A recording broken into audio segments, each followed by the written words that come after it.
point, human environment from chapter 1 class 7. ठीक है बच्चों, क्लास 7 से लास्ट पॉइंट है.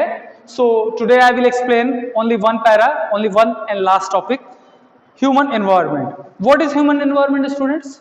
बच्चों अभी तक मैंने आपको एटमॉस्फेयर के बारे में बताया, बायोस्फीयर के बारे में बताया, हाइड्रोस्फीयर के बारे में और लिथोस्फीयर के बारे में बताया. Now today I will explain human environment. मनुष्य को किस तरह का एनवायरनमेंट चाहिए बच्चों, जहां पे वो रहता है, जहां पे वो खाता है, जहां पे वो आराम करता है, जहां से वो अपने ऑक्यूपेशन, अपने संसाधनों को कलेक्ट करता है. तो उस ह्यूमन एनवायरनमेंट के बारे में मैं आज आपको बताने वाला हूं. देखिए, human beings are an important part of our biosphere. हमारे जैविक मंडल का सबसे प्रमुख जो रोल प्ले करने वाला अगर कोई किरदार है या कैरेक्टर है तो वो कौन है? ह्यूमन बीइंग है, वो मनुष्य है. In fact humans are the only living organism. ये कह सकते हैं कि मनुष्य मात्र बच्चों वो लिविंग ऑर्गेनिज्म है who have consciously altered the environment to suit their needs. यानी वो अपने आवश्यकताओं के अनुसार, अपने आवश्यकताओं के अनुसार वो अपने संसाधनों को भिन्न भिन्न तरीके से चूज करना सीख लेता है. और अगर उसे उन सारी चीजों को वो एक तरीके से नहीं प्राप्त कर पाता तो उसे वो अल्टर कर लेता है, यानी उसे डिफरेंट तरीके से क्या कर लेता है, कई भागों में डिवाइड करके उसे अलग अलग तरीके से प्राप्त करने का प्रयास करता रहता है. और वो तब तक ऐसा करता रहता है जब तक उसकी नीड से वो सेटिस्फाइड ना हो जाए, और इसके लिए वो निरंतर प्रयास रहता है. ठीक है, तो इसीलिए अर्ली ह्यूमंस यानी हमारे जो प्रारंभिक मानव थे, जो आदि मानव थे, early humans lived in natural environment. वो प्राकृतिक संसाधनों में जिया करते थे, प्राकृतिक माहौल में रहते थे, एनवायरनमेंट में रहते थे. And adapted themselves according to their surroundings. और उसी के अकॉर्डिंग अपने आप को वो ढाल चुके थे. वो शुद्ध जलवायु को ग्रहण करते थे, प्रकृति से प्राप्त पानी का इस्तेमाल करते थे, हवा का इस्तेमाल करते थे, आग का इस्तेमाल करते थे, प्रकृति से प्राप्त लकड़ियों का इस्तेमाल करके उन्होंने लकड़ियों को बनाया, माफ कीजिएगा, व्हील को बनाया बच्चों. ठीक है, आदि मानवों के ही द्वारा उन्होंने क्या किया, आग की खोज की. उन्हीं के द्वारा उन्होंने एक्सल यानी व्हील की खोज की.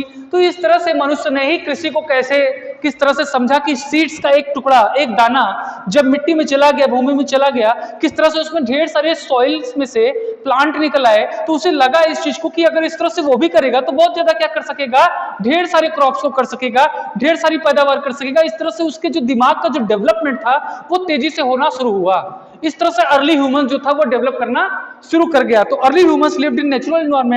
हमारे जो फोर फादर्स थे, हमारे जो अर्ली ह्यूमंस थे, वो प्राकृतिक एनवायरनमेंट माहौल में रहते थे. And adopted themselves according to their surroundings.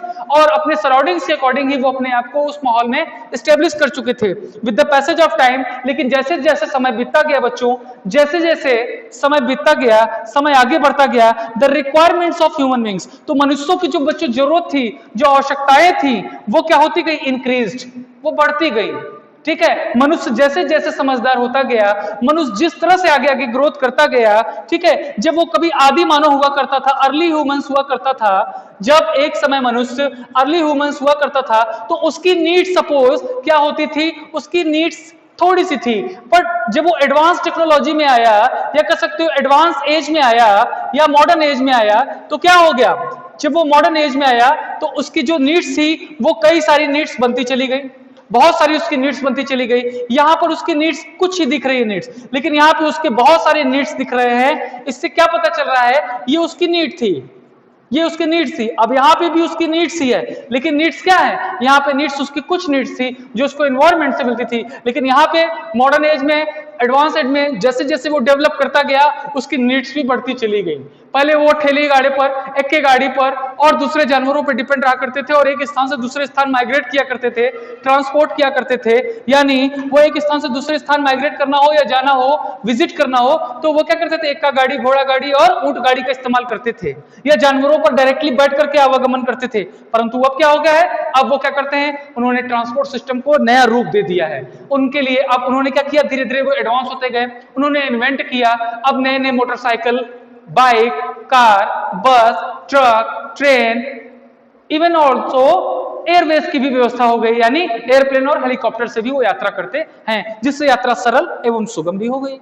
तो बच्चों यही मैं आपको बताना चाह रहा हूं कि ह्यूमन ने अपने इच्छाओं के अनुसार अपने इच्छाओं के अनुसार अपनी जरूरतों को बढ़ाया और जरूरतों जितनी उनकी जरूरतें पूरी होती गई उतना ही ज्यादा उनकी इच्छाएं बढ़ती गई और इससे उनकी जो नीड्स थे वो फुलफिल होते रहे और वो अपने नीड्स को पूरा करते रहे। तो humans have modified there natural environment, इस तरह से उन्होंने क्या कर लिया, अपने नेचुरल एनवायरनमेंट में बहुत सारे बदलाव भी किए अलग अलग एक्टिविटीज करते हुए। यानी मनुष्य ने आज जो हमारा जो नेचुरल एनवायरनमेंट है उसमें बहुत सारे बदलाव देखने को मिल रहे हैं। क्यों? बहुत सारे ऐसे नेचुरल फेनोमेनन देखने को मिल रहे हैं जिससे ड्रॉट आ रहा है, साइक्लोन आ रहे हैं, टॉर्नेडो आ रहा है, ठीक है, बहुत सारी ऐसे महामारियां आ रही हैं, पेंडेमिक महामारियां आ रही है जो हम देख रहे हैं, कोरोना कोविड-19 चल रहा है, ठीक है, बहुत सारी ऐसी चीजों को हम देख रहे हैं, ड्रॉट सूखा पड़ रहा है, ठीक है, और बहुत सारे फ्लड आ रहा है, बाढ़ आता है, हर साल ही आता है। तो ये सारी चीज क्या है? ये सारी चीजें एक तरह से आपदाएं हैं और जब ये आपदाएं आती हैं तो निश्चित रूप से क्या है, इसके पीछे कहीं ना कहीं मानव भूमिका बहुत बड़ी हो जाती है, क्योंकि मानव की बढ़ती हुई इच्छाएं प्रकृति को कहीं ना कहीं बहुत ज्यादा नुकसान की ओर धकेल रही हैं। तो farming, grazing, mining, lumbering, industry, transport and construction are the some human activities that have change our natural environment. इन सारी गतिविधियों को करके यानी मनुष्य जो है वो ग्रेजिंग का काम कर रहा है, चरवाहा का काम कर रहा है, कृषि का काम कर रहा है, माइनिंग खदान का काम कर रहा है, जोड़ जुड़ाई का काम कर रहा है, कंस्ट्रक्शन का काम कर रहा है, ईंटे बालू का काम कर रहा है, किसी भी चीज का काम कर रहा है, वो जिन चीजों से जुड़ा हुआ है इससे प्रकृति में बहुत सारे बदलाव देखने को मिल रहा है और हमारा नेचुरल एनवायरनमेंट भी तेजी से बदल रहा है। इस प्रकार दस has resulted in description of the ecological balance, जिससे हमारा इकोलॉजिकल बैलेंस में बहुत सारे प्रभाव भी देखने को बन रहे हैं। इससे हमारा इकोलॉजिकल बैलेंस भी इम्बैलेंस हो सकता है। और बच्चों हम ये भी देखेंगे कि degradation of the environment has been brought about the primarily by human interference. हम अपने इकोलॉजिकल बैलेंस में खिलवाड़ इसलिए कर रहे हैं क्योंकि लगातार करते जा रहे हैं, क्योंकि हमारी इच्छाएं बढ़ती जा रही हैं और जब तक इच्छाएं बढ़ती रहेंगी हम नो डाउट हम मनुष्य जो है वो लगातार इंटरफेयर करते रहेंगे, प्रकृति के इस स्वरूप से खिलवाड़ करते रहेंगे। और जिस तरह से हम पेड़ों की कटाई कर रहे हैं, पेड़ों के लकड़ियों की कटाई कर रहे हैं अपनी इच्छाओं को पूरा करने के लिए, जिस तरह से हम जंगल में प्रवेश करते जा रहे हैं, जिस तरह से हम तालाबों, झरनों, नदियों इत्यादि चीजों को डिस्ट्रॉय करके लैंड सरफेस को बनाते जा रहे हैं और वहां क्योंकि हमारे पास लैंड सरफेस तो लिमिटेड है तो क्या कर रहे हैं, नदियों को सुखा दे रहे हैं, झरनों को सुखा दे रहे हैं, तालाबों को सुखा दे रहे हैं, जंगलों को काट दे रहे हैं। तो लिमिटेड लैंड सरफेस को भी वो इस्तेमाल कर रहे हैं ऐसी जगहों को जहां पर नेचुरल एनवायरनमेंट है। अगर वो नेचुरल एनवायरनमेंट उन पशु पक्षियों के लिए समाप्त हो जाएगा तो निश्चित रूप से हम मनुष्यों को ज्ञात होना चाहिए कि हमारे लिए फिर कुछ नहीं बचेगा।